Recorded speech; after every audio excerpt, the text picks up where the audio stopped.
গ্রামের মধ্যে ছোট ছোট বাচ্চারা স্কুলে যায় না, দেখবেন ভাই বোন একই ক্লাসে পড়ে। তো এরকম গ্রামের ছেলে মেয়েরা স্কুলে যায়, তার মধ্যে একজন হলো ভাই, একজন হলো বোন আপন। তো প্রতিদিনই স্কুল থেকে ফেরার পথে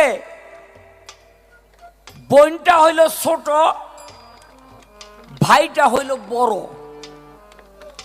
তো এই ভাইটা বড়ই গাছের উপরে উঠা বড়ই পারে, আর ছোট বোনটা টোকাইয়া ওই টোপরটা ভরিয়া ফেলায়। গামছাটা সরা।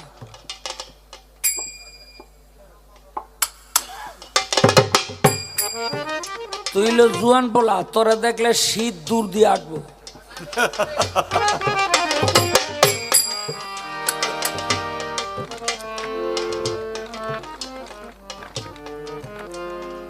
তো তার পাশের বাড়ির একটা ছেলে, ওর ভাইও নাই বইনও নাই, ওই স্কুলেই পড়ে। ওই প্রত্যেক দিনই ওই যে বইনের ভাই গাছের মধ্যে উঠে, এরে কয় ভাই আমারও একটা বড়ই দাও। তো বইনটাই কয় আমার ভাই তোমারে বড়ই দিব কেন, তোমার ভাইয়ের কাছে তুমি বড়ই চাও। তো বাড়িতে আইসা আজকা মায়ের ধরছে, মা আমার কি বড় ভাই নাই?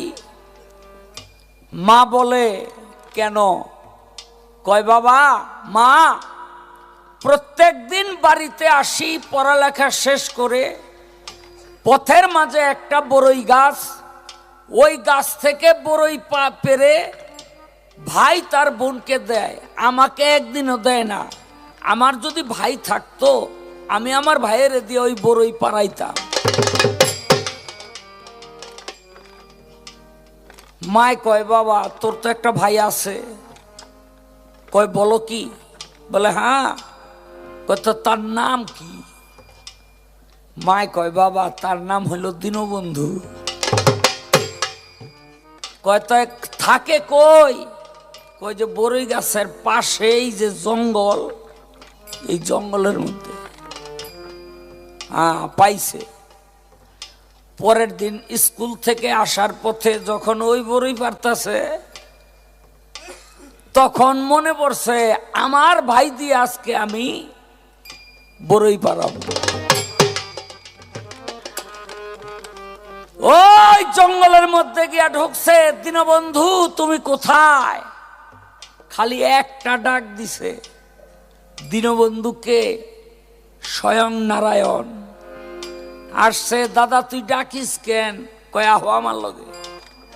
লয়ে গেছে বড়ই গাছ তোলা। কয় বড়ই পারো, গাছের মধ্যে ওঠো। এখন বড়ই টড়ই পারাইয়া কয় বাড়িতে লো। কয় দাদা ভাই আমি তো বাড়িতে যাইতাম না, আমার কাজ আছে। কয় তো কাজ থাকলে করো, কালকে আবার ডাক দিলে যেন পাই।